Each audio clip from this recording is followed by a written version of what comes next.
warahmatullahi wabarakatuh. Kami dari kelompok 2 ingin menjelaskan tentang materi bab 1 pendahuluan. Baiklah, yang pertama yaitu pengertian dan pentingnya bab pendahuluan. Bab pendahuluan adalah bagian pertama dalam sebuah karya ilmiah yang berfungsi sebagai pengantar dan pembuka agar pembaca memperoleh gambaran awal mengenai isi dan latar belakang penelitian. Dalam bab ini, peneliti menyampaikan alasan-alasan penting mengapa suatu topik dipilih untuk diteliti, serta konteks permasalahan yang mendorong penelitian tersebut dilakukan. Baiklah, selanjutnya yaitu penjelasan pentingnya bab pendahuluan. Yang pertama, pengantar yang sistematis kepada pembaca, di mana bab pendahuluan memberikan pengantar struktur yang menjelaskan topik dan konteks penelitian, sehingga pembaca memiliki pemahaman menyeluruh mengenai isu yang dibahas. Yang kedua yaitu menjelaskan latar belakang secara mendalam, di mana bagian ini memuat alasan pemilihan topik yang didukung oleh gambaran fenomena atau masalah yang aktual dan relevan. Selanjutnya yaitu perumusan-rumusan masalah secara jelas.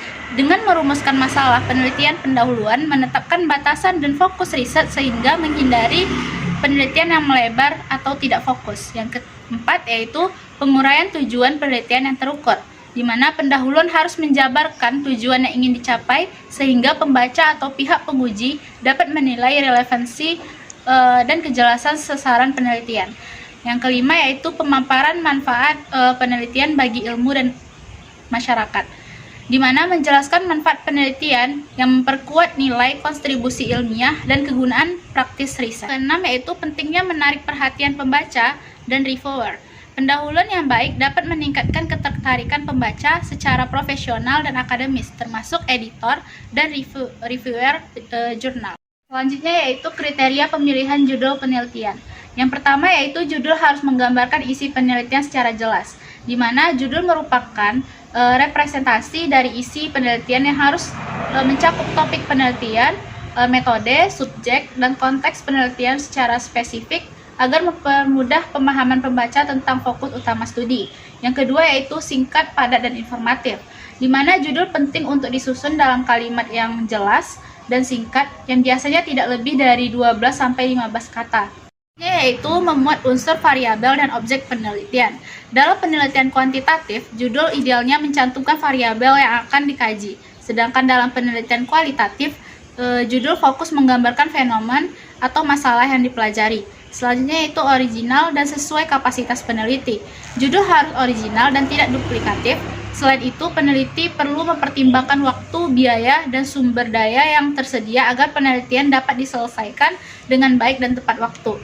Selanjutnya yaitu kesesuaian dengan ruang lingkup dan relevansi ilmiah.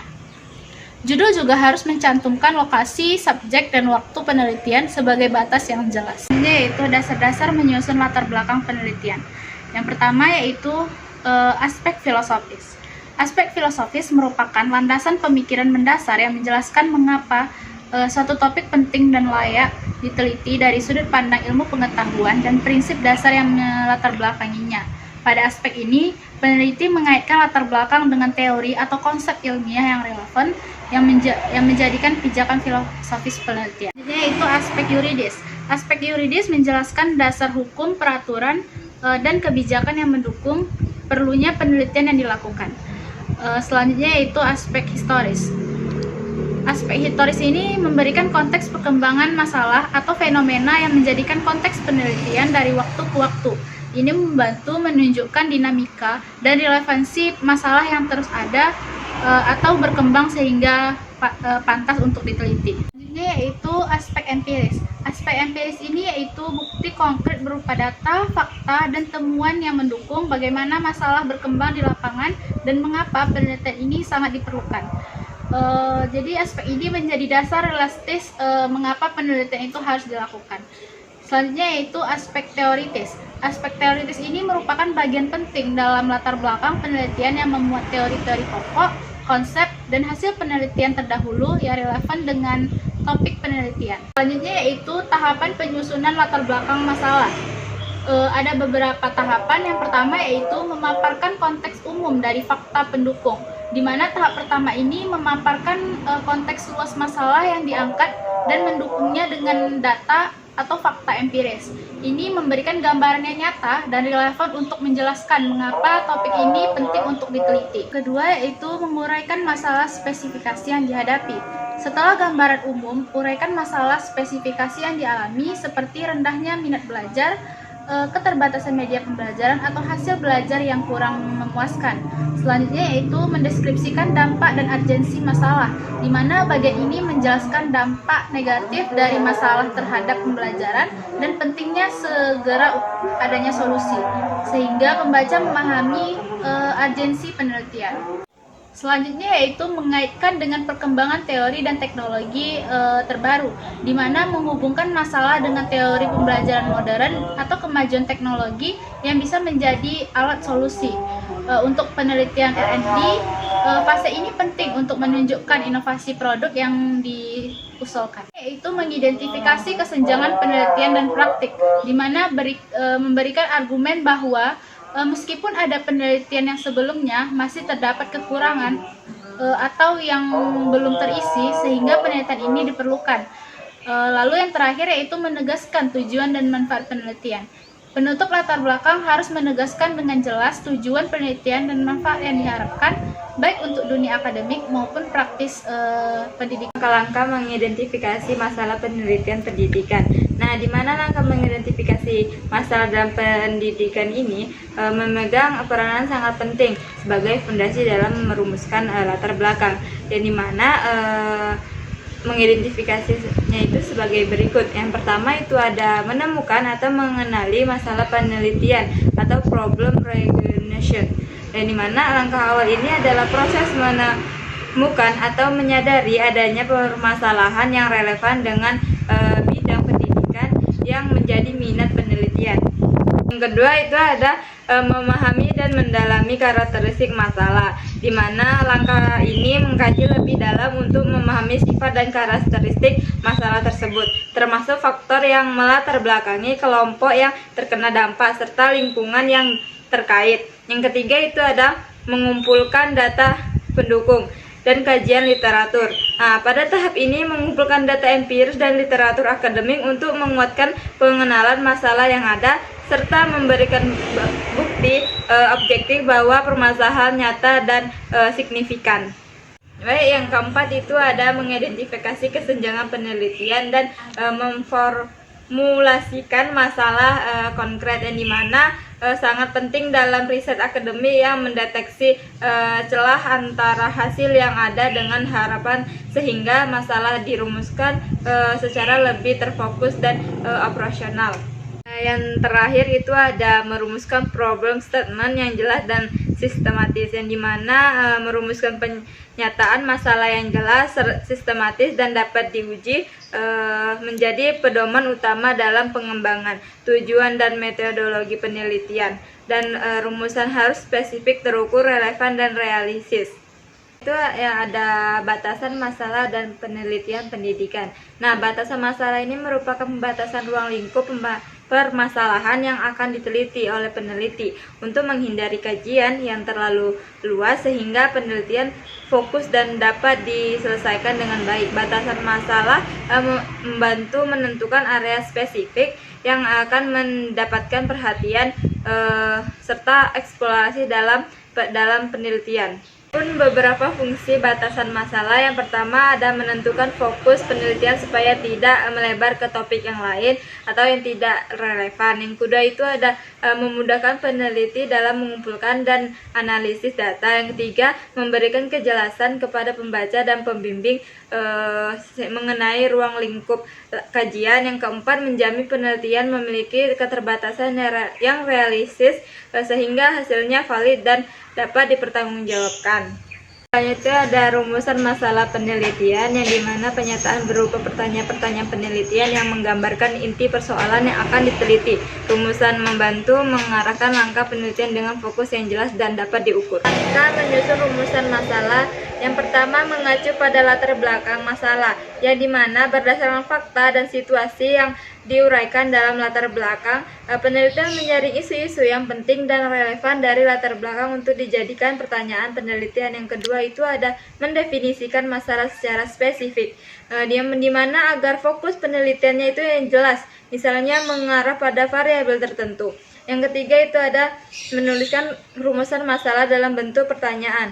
Nah, idealnya berupa kalimat tanya yang menantang untuk dijawab melalui analisis datanya. Yang keempat itu ada menguji kelayakan rumusan masalah, yang dimana dapat dijabarkan, dikaji, dan dijawab melalui penelitian dengan sumber daya yang dimiliki. Nah, itu ada tujuan penelitian, yang dimana merupakan bagian penting dalam proposal atau skripsi yang merupakan pertanyaan tentang apa yang ingin dicapai oleh penelitian tersebut. Tujuan penelitian mempunyai keterkaitan langsung dengan rumusan masalah, karena tujuannya adalah jawaban atau langkah yang hendak ditempuh untuk menyelesaikan permasalahan yang telah dirumuskan.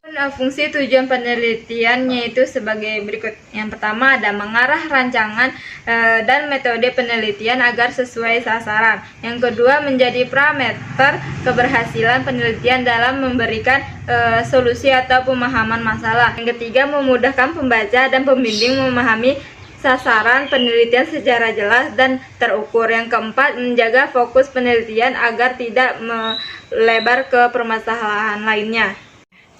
Selanjutnya ada manfaat penelitian. Yang pertama manfaat teoritis, yaitu penelitian ini membantu memperkaya teori, konsep, dan mode pembelajaran, serta memperluas wawasan keilmuan di bidang pendidikan. Bisa dikatakan manfaat teoritis juga memberikan sumbangan pengetahuan baru yang valid dan dapat terpercaya. Kedua, ada manfaat praktis, di mana penelitian pendidikan bisa untuk membantu guru dan tenaga kependidikan mengatasi masalah pembelajaran yang dihadapi di kelas maupun di luar kelas. Juga meningkatkan kualitas proses dan hasil pembelajaran melalui penerapan temuan penelitian.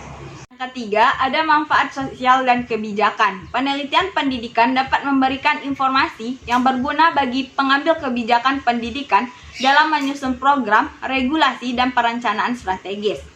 Kemudian yang keempat ada manfaat bagi peneliti dan akademisi, di mana manfaat ini bisa menjadi ajang pengembangan bagi peneliti dan akademiknya. Selanjutnya ada spesifikasi produk, di mana spesifikasi produk ini adalah deskripsi rinci tentang produk tersebut. Kemudian ada beberapa komponen dari spesifikasi produk. Yang pertama ada jenis produk, misalnya media pembelajaran berupa modul digital, aplikasi, video animasi, dan lainnya. Kemudian ada konten atau materi, yaitu materi pembelajaran yang akan disajikan. Tiga, ada teknologi atau platform, yaitu software atau platform yang digunakan. Kemudian yang keempat ada fitur produk, yaitu interaksi, multimedia, evaluasi, kuis, dan lain sebagainya. Kemudian yang kelima, penggunaan sasaran, detail tentang tingkat pendidikan, kelas, atau lainnya. Kemudian ada cara penggunaan, yaitu instruksi atau cara penggunaan produk. Baik, selanjutnya ada asumsi penelitian, di mana asumsi adalah anggapan dasar atau yang diyakini benar oleh peneliti sebagai landasan berpikir dan bertindak dalam penelitian. Pada penelitian, terdapat beberapa asumsi yang menjadi landasan pelaksanaan pengembangan media pembelajaran fisika berbantuan Thread dan Instagram. Antara lain, satu peserta didik memiliki akses dan kemampuan menggunakan aplikasi Thread Instagram untuk mengakses media pembelajaran.